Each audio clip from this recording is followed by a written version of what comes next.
Okay. Yeah, the levels look right. Here we are. Okay. Feline Therapy by Lichen Wingbat. A Batman all media types fanfic, rated for general audiences, with additional tags for Enemy to Caretaker, Jason Todd is Red Hood, Tim Drake is Robin, Cat Tim Drake, Jason Todd has chronic pain, Jason Todd has PTSD, Jason Todd has a heart, platonic cuddling, deep pressure therapy. Tim basically acts like a weighted blanket. Cuddling and snuggling. Tim Drake is Kit Kat. Part 1 of That Time Tim Got Stuck as a Cat. Summary. Jason finds a friend in a cat. Or, Tim gets turned into a cat, and his only hope of surviving the night is the Red Hood. The only thing is that the Red Hood thinks he's a normal cat, and Tim isn't going to be able to correct that assumption anytime soon. It had been a normal patrol. A quiet one, even. Red Hood hadn't shown up, attempting to break Tim's bones, and crime was hiding from the incoming storm. But then, alien tech turned Tim into a cat, ruining a perfectly good patrol. Now, he was crammed in a cage, somewhere in the middle of Gotham, and the worst part? Batman had no idea that he was a cat. Jason was making his way back to his apartment when he heard it. He had been trying to get back before it started raining. Gotham was in for some of the worst storms of the year. The forecast predicted rain would turn into snow, so Gotham would be starting its winter with a blizzard. And anything that wasn't strictly necessary would be closed. A meow sounded through the alley next to him. Jason was going to ignore it, but then another more distressed meow reached his ears, and before he knew what he was doing, he was in front of the cage. It was in the middle of the alley, discarded. There was a brown Maine Coon inside, with light brown stripes that reminded Jason of a Kit Kat. The cage was too small for a Maine Coon, so whoever put him there probably wasn't expecting such a big cat. Jason assumed it was a he, had a collar that was obviously too tight, interrupting his breathing. "Hey, Kit Kat. Hey, kitty," Jason called as he crouched down. The cat pressed himself to the back of the cage, hissing. The poor thing was probably scared out of his mind. "Shh. It's okay. I'm here to help." Jason unlocked the cage, offering his hand to the cat, who let out a distressed meow, cowering away. "I just want to get you somewhere safe and that collar off of you." Jason swore that the cat was looking at him with skepticism. "I'm here to help." Thunder rumbled above them. The cat's ears flicked forward, but he stayed still. Jason reached into the cage, keeping his movements slow. The cat had probably decided to trust Jason, because he stayed still as Jason did his best to remove the collar without hurting him. "There we go. That must feel great, huh?" The cat shook his head, fluffing up his long fur. With the collar off, Jason was at a loss for what to do next. Gotham's animal shelter wasn't exactly close enough, and with the storm approaching, Jason didn't really know of any alternatives. Then it started to rain. Great. Jason sighed. "Sorry about this, Kit Kat." There was a questioning merp that turned into a distressed yowl, and hissing as soon as Jason picked Kit Kat up. His name is Kit Kat now. Jason's lower back ached from Kit Kat's weight, and Jason didn't blame it. Kit Kat was massive. I know, shh. Jason soothed, bringing Kit Kat to his chest and zipping his leather jacket up so that only Kit Kat's head and tail poked out, and started speed-walking to his safe house. Kit Kat squirmed a bit, but seemed to calm down after walking for a minute or so. See, that wasn't so bad. Kit Kat looked like he would disagree with Jason if he could. Jason's body protested, mostly his knees, but kept his speed as he went up the stairs, only slowing down to disarm the traps around the door as fast as his trembling fingers let him. While it wasn't ideal to go into his apartment in full Red Hood gear, he couldn't climb up the fire escape right now. Not with Kit Kat in his leather jacket. Nope. Not with Kit Kat in his jacket, or his unreliable fingers. Jason removed his helmet and ran a hand through sweaty helmet hair. Okay, first things first. You need a bath. If Kit Kat could speak, and if words could kill, Jason was certain that he'd be 6 feet under again. As it turns out, Kit Kat didn't need to speak to try and send Jason back to his grave. And the only reason why Kit Kat had not succeeded was because Jason had been lazy and kept his armor on. Jason would also not have to get a litter box because apparently Kit Kat knew how to use the toilet. Kit Kat had waited until Jason had left the bathroom, closed the door, and had even flushed afterwards. Jason was still trying to decide if he was impressed or freaked out. After the toilet fiasco, Jason took a hot shower and flopped onto the couch with a hot pack to ease the aches and pains brought on by the storm. He should get something to eat, but it would have to wait until morning. Kit Kat wandered back after he examined Jason's apartment, but Jason barely noticed, too busy trying not to drown in the memories the rain brought. A curious chirp? I'm so sorry that I'm not doing cat noises. Cut through the haze, and Jason was dumped back into reality. Are you still mad at me? His voice wavered. Jason didn't know why he cared what a cat thought of him, but he kept staring at Kit Kat like he held all the answers, which was ridiculous. Kit Kat placed his large front paws on the sofa and headbutted Jason's arm. And Jason definitely didn't cry at the affectionate gesture. Kit Kat looked at him for a moment before climbing onto him.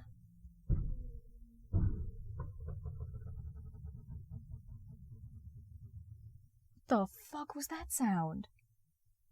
Okay. Before jumping onto him, Jason let out a cut-off ow while Kit Kat made himself comfortable on Jason's torso and stuck his wet nose in Jason's neck. His loud purring filled the room, keeping Jason anchored in reality, driving away any memories that the rain had tried to drown him in. Jason couldn't stop the tears from escaping. He couldn't remember the last time a living being felt this safe, or the last time he felt this safe, for that matter. He wrapped his arms around Kit Kat and kissed his forehead. Thank you. Kit Kat started purring even louder, to the point that Jason could feel it in his chest.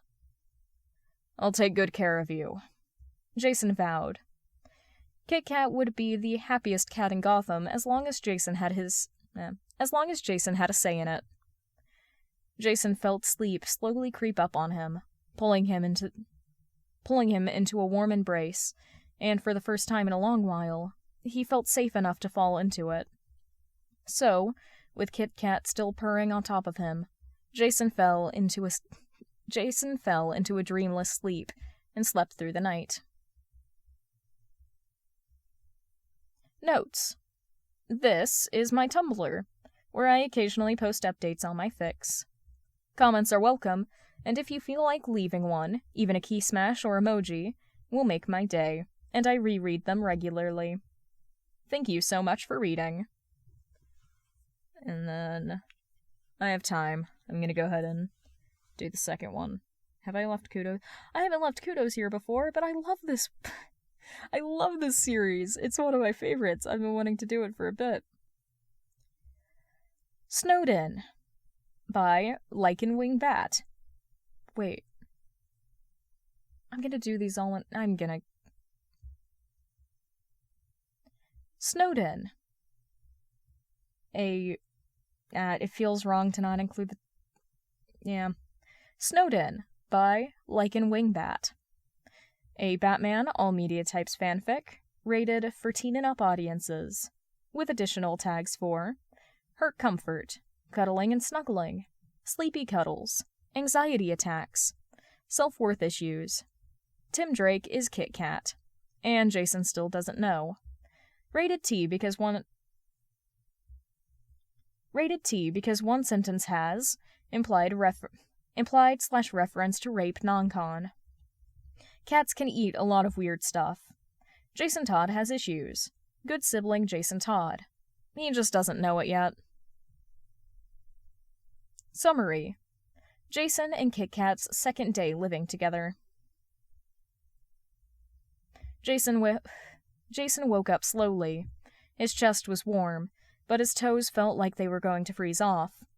And yet he had slept better than he had in years, so he wasn't going to complain. He blearily opened his eyes and was met with a ball of brown right in front of his face. He also noticed that it was night. He also noticed that in the night, the pouring rain had turned into snow, and Jason wondered if it would turn back into rain in the morning. It took him a while to figure out what the brown was, but when it moved, spreading out on Jason's chest, revealing 2 fluffy ears. It clicked. Kit Kat, the Maine Coon he'd rescued, was using his chest as a pillow. Not that Jason minded. Kit Kat made a nice weighted blanket. When Jason reached out to smooth the hair between Kit Kat's ears, the cat shrilled in surprise. The cat shrilled in surprise and lifted his fluffy head, looking very confused. Like he had no idea where he was. "Sorry, bud," Jason whispered, his sore voice not letting him speak any louder. "I thought you were awake." Kit Kat seemed to accept his apology, blinking slowly at him before sitting up on Jason's chest, which was not comfortable in the least. His paw dug into Jason's ribs and abdomen, and his still freezing toes protested in kind. Jason looked at Kit Kat mournfully. He didn't want to chase the warm cat away, but it didn't look like he had a choice. Carefully nudging Kit Kat off his chest and onto the couch, Jason winced at the cat's displeased meow, guilt settling in his gut. "I know, Kit Kat, I'm sorry, but my toes might fall off if I don't get a blanket." Kit Kat's unimpressed look told him that Kit Kat didn't care if Jason's foot fell off, as long as he had a body to lie on. There was, thankfully, a blanket on the arm of the couch, so Jason didn't have to go far. But he had a feeling Kit Kat wouldn't be forgiving him any time soon, unless Jason found a way to bribe him. How do you even bribe a cat? With a flick of his wrist, Jason unfolded the fuzzy yellow blanket. He pulled it over himself, careful not to cover Kit Kat, and after he'd made himself comfortable, he lifted the edge of the blanket and pulled Kit Kat against his side. Kit Kat started to protest, still upset with Jason, but was quickly won over by the prospect of the heat that the blanket and Jason would bring. He snorted as Kit Kat burrowed into his side and deeper into the blanket. "Good night to you, too, Mr. Moody." Jason could have sworn that Kit Kat made a disgruntled huff, but sleep dragged him into its clutches before he could think too hard about it. Jason awoke, free of the nightmares that usually haunted him, with Kit Kat snuggled underneath the blanket, with most of his body sprawled on Jason's chest. The cat had probably moved sometime in the night. Kit Kat's warmth seeped into him, chasing away the aches and pains that liked to plague Jason. Despite Kit Kat's weight, Jason's chest felt light, like he was breathing fresh mountain air instead of Gotham's smog. Usually, he'd feel the choking need to do something, even if the streets were empty. But now, he felt like he could lie on this couch the whole day. He breathed a deep sigh, a strange peace falling over him, as he stared at the shape of Kit Kat's body covered in the blanket. Moving carefully so he wouldn't wake the sleeping beauty, Jason gently lifted the blanket up to take a peek. He had planned to give Kit Kat a shelter when the storm had passed. But now, looking at the contentment on the furry little face, Jason knew nothing could convince him to give up Kit Kat. No, to give Kit Kat up. Okay. I'll snap. I'm gonna take a drink. Jason stared at the inside of his fridge. What the hell was he going to feed Kit Kat? It wasn't like he kept a supply of cat food, and Jason didn't have any fish, so that was also off the table. And the snow hadn't let up even once, so even if he could go out, nothing would be open. Frustration welled up inside of Jason. He couldn't even take care of a cat. How pathetic was he that he couldn't even look after an animal? A wave of self-loathing washed over him, taking over the frustration. Jason was cleaning up Crime Alley.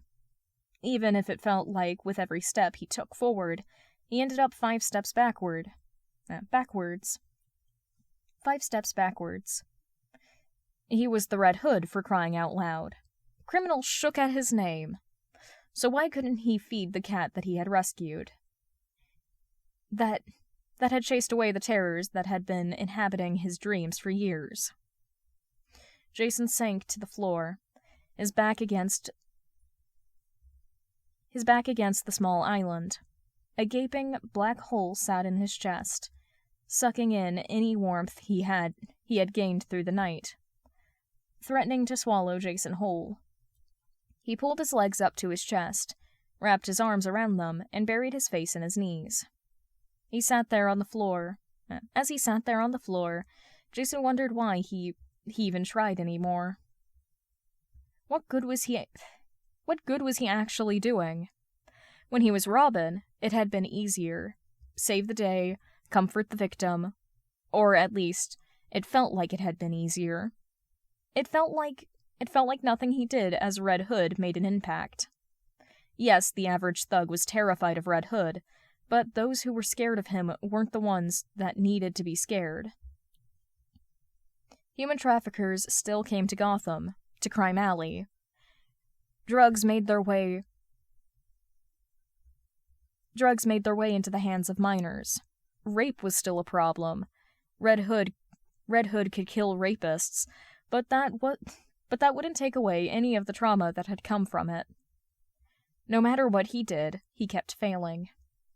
He couldn't even think of anything he did wrong. He couldn't help but think of everything he did wrong. That's a very different sentence than what I read. Titan's Tower Titan's Tower came to mind. Titan's Tower came to mind all too quickly. He had attacked a kid. He'd been angry with Bruce and had taken it out on a kid. Jason pulled at his hair. No one would miss him, would they? If he died tonight, no one would notice. No one had missed him the first time he died, and after he came back, he had burnt every bridge he hadn't already destroyed in his first life. Something bumped his leg, startling Jason out of the hopeless cycle his mind had trapped him in. He lifted his face away from his knees as Kit Kat pushed his body in the gap between Jason's arm and leg. With his front paw on Jason's abdomen, he lifted his head to look at Jason in the eye. Kit Kat's blue eyes seemed to stare into Jason's soul, at everything Jason wanted to hide. He was reminded how big Kit Kat was. The cat was eye level with him when Jason sat like this. Kit Kat poked at his cheek with his nose, letting out a soft, questioning "Merp?" Jason laughed wetly at the sensation. His chest felt tight. He didn't deserve Kit Kat, not even a little. Tears started to run down his face. Jason aggressively wiped them away. But that led to more tears, which turned into sobs. Jason tried to stop crying. Kit Kat was growing more and more distressed with each tear that fell, but he just kept crying. Kit Kat was meowing at him and tapping Jason's face with a paw. It took a while for him to realize that it was probably because he was hyperventilating. Jason didn't even have a second to think. One moment he was trying to, unsuccessfully, control his breathing, and the next Kit Kat's back paws were on his abs, and his front paws were on Jason's shoulders. His first instinct was to shove the 22-kilogram cat standing on his chest off, but then Kit Kat pressed his head underneath Jason's chin and started purring so loud Jason could feel it in his bones. Something unwound inside of him as Jason wrapped his arms around the warm body on top of him, and the cat settled on him in such a way that he was lying on top of Jason, effectively pinning the man. As he dug his fingers into Kit Kat's fur, he felt the same relief you feel when your heart breaks. What? When your head breaks the surface of the water and you can finally breathe again. He was still breathing like a dying man, but he could feel his heart calming. Not by much, but calming nonetheless. They sat like that on the floor of Jason's kitchen until Jason's breathing returned to normal, with only the occasional hiccup and Kit Kat's purring to disturb the calm. He could feel his butt starting to go He could feel his butt slowly going numb, but Kit Kat seemed content where he was, if the loud purring coming from said cat was anything to go by. Jason pressed a quick kiss to Kit Kat's forehead, causing Kit Kat's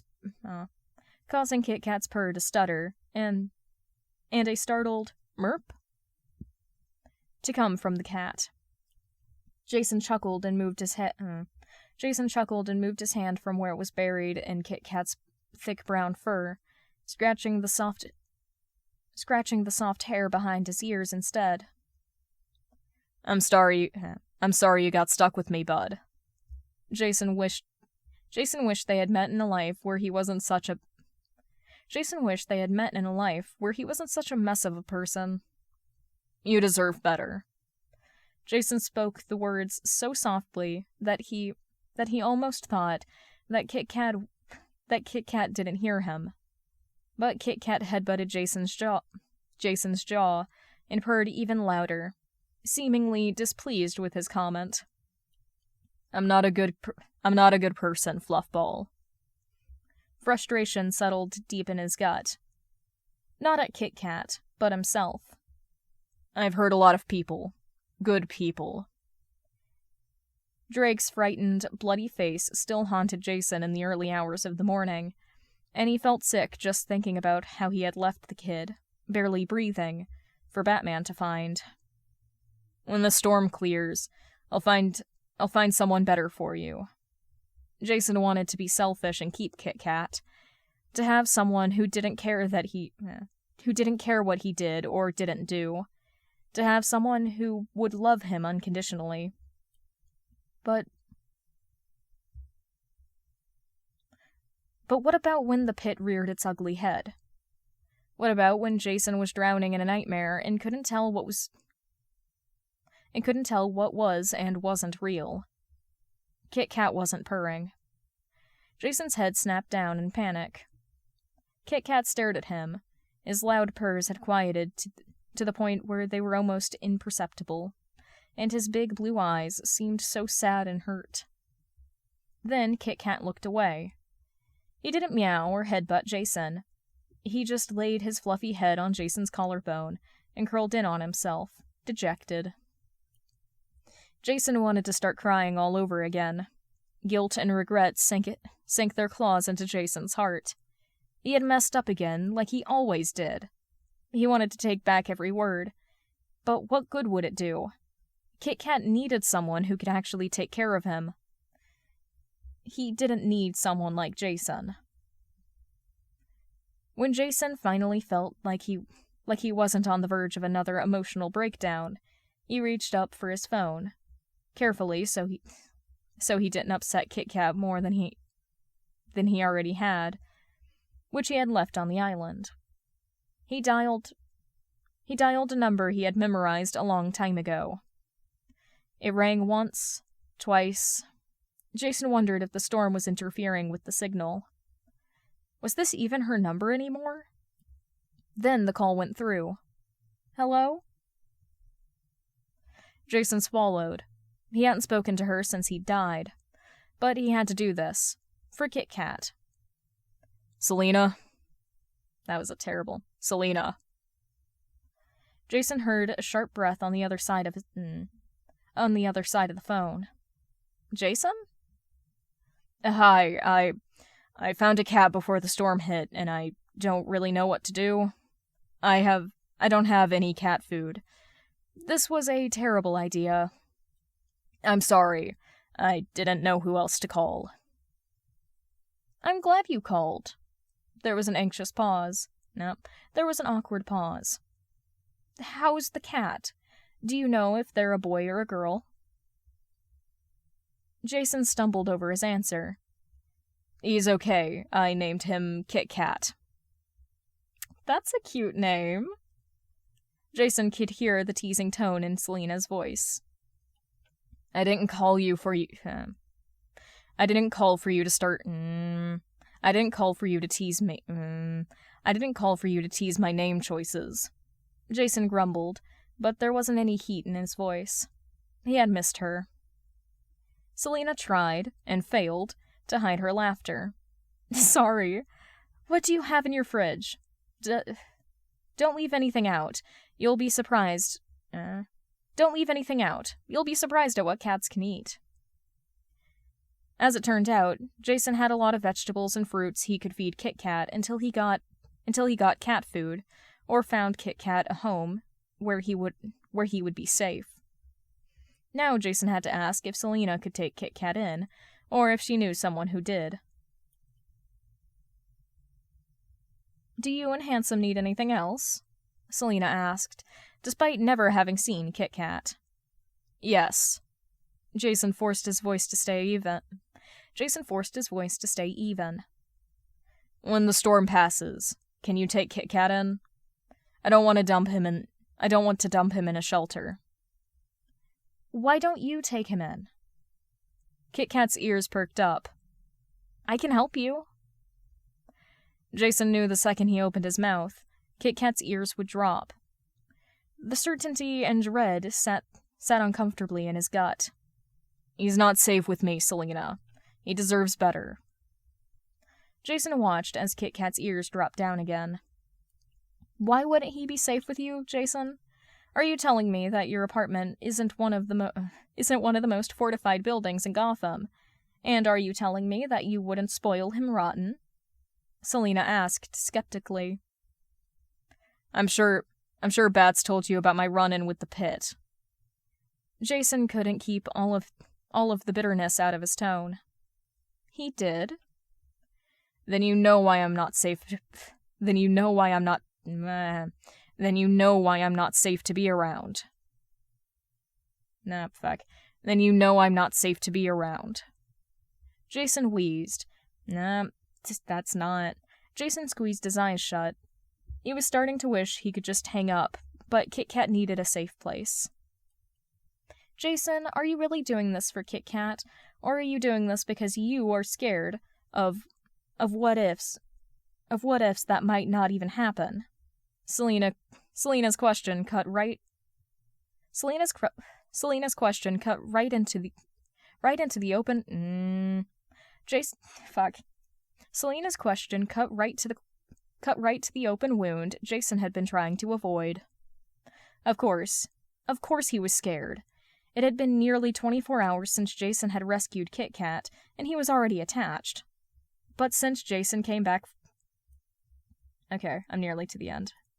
I need to get ready for work. But since Jason came back, the people who tried to get close to him, or he tried to get close to, always got hurt, either physically or emotionally. But Kit Kat wasn't a person. He was a cat. Jason wouldn't push him away if he said the wrong thing. Kit Kat wouldn't be disappointed if Jason didn't act like he did before he had died. He wouldn't place unattainable expectations on Jason.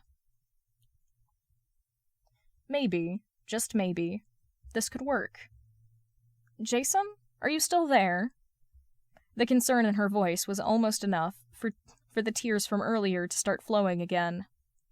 He looked down at Kit Kat to find him staring into Jason's eyes. He could try. For Kit Kat. I'll take care of him, he said as steadily as he could, not turning his eyes away from Kit Kat's, who had immediately started purring again after Jason's declaration, and had started to rub his cheek against Jason's collarbone.